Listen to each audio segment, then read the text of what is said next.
Hello. Today I'm here to talk to you about the novel Wild. Wild is Cheryl Strayed's autobiography that she wrote during time she hiked the Pacific Crest Trail her mother after her mother's death from lung cancer. Um, I'm not going to be discussing the entire book because I've um, only 3/5 of it have been read so far. Um, the next 2/5 are going to be next week's. Anyway, here's the book. There's a bookmark page I have on here. I'm gonna end up reading to you with my headphones. My bookmark is somewhere. I don't know where. Anyway, little background. Uh, Basically Cheryl. She's grieving because her mom had had died, and she was really close to her mom because her dad was a deadbeat and abusive to her and um, her mom and her siblings, and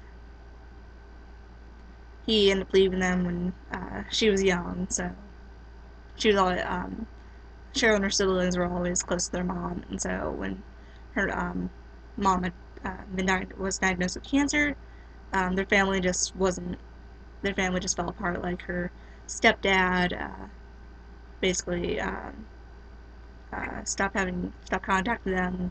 Cheryl's siblings just basically did their own thing, and Cheryl was left grieving, and uh, her marriage was falling apart.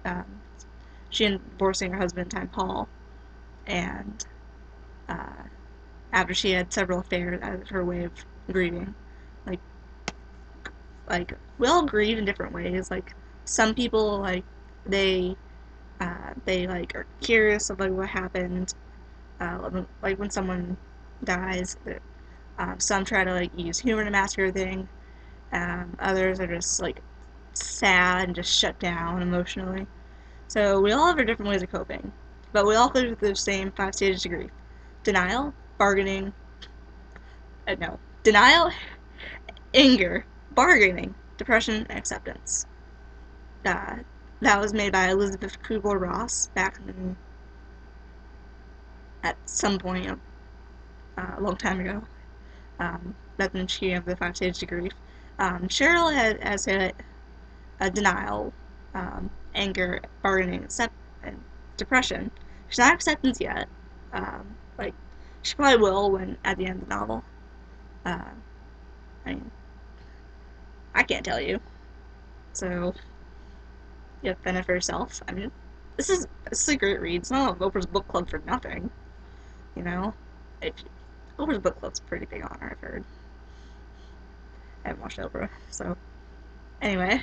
And so Cheryl's ways of grieving were to just basically just block out everything. Not block out, but it's she masked her pain with sex and drugs. She started doing heroin with a guy she met following her divorce, Joe, and basically her experience with heroin are documented in here. That's where the bookmark comes in.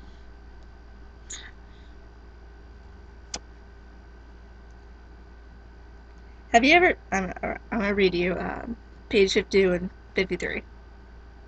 Let me make sure first says heroin. Have you ever tried heroin? He asked in the morning.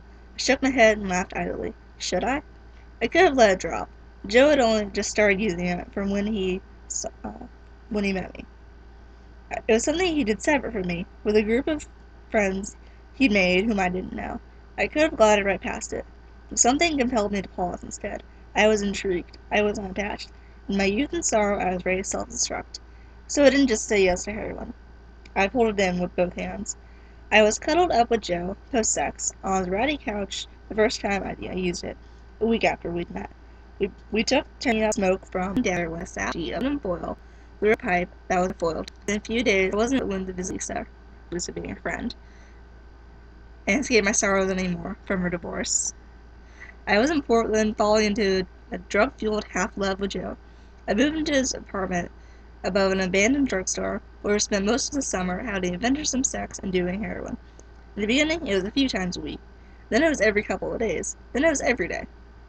Building up tolerance, as I've learned in my health class sophomore year. And yeah, first we smoked it, then we snorted it, but we would never shoot it. We said, absolutely not. Then we shot it. It was good. It was like something enormously beautiful and out of this world. Like I had found an actual planet I didn't know had been there all along. Planet Heroin. A place there was no pain. Where it was unfortunate but essentially okay that my mother was dead and my biological my biological father was not my life. My family had collapsed, and I couldn't manage to stay married to a man I loved.